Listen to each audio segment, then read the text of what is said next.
বাংলা সাহিত্যকে ধরে রাখার প্রয়াস। এই উদ্দেশ্যে কিন্তু আমরা সকলে আজ একত্রিত হয়েছি শিলিগুড়ির শতাব্দী প্রাচীন ঐতিহ্যমণ্ডিত এই নৃত্য সম্মিলনের মঞ্চে।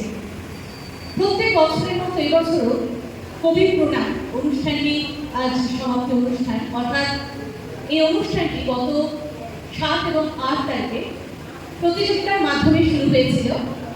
7 এবং 8 তারিখে যথারীতি আবৃত্তি প্রতিযোগিতা এবং সঙ্গীত প্রতিযোগিতার আয়োজন করা হয়েছিল এবং আজ তার পুরস্কার বিতরণী অনুষ্ঠান যেমন হবে ঠিক তেমনই তার সাথে কিন্তু গুণীজন সংবর্ধনা, অর্থাৎ আজকের এই মঞ্চে থাকবে অনেক গুণীজনেরা যাদের পৃষ্ঠপোষকতায় শিলিগুড়িবাসীরা কিন্তু আরও অনুপ্রাণিত হয় নতুন নতুন জিনিস শেখার কিংবা আমাদের বাংলার সংস্কৃতিকে ধরে রাখবার।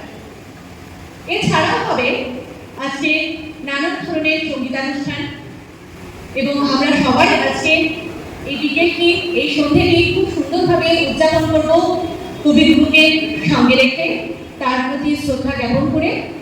আর কিছুক্ষণের মধ্যেই আমাদের এই অনুষ্ঠান শুরু হয়ে যাবে।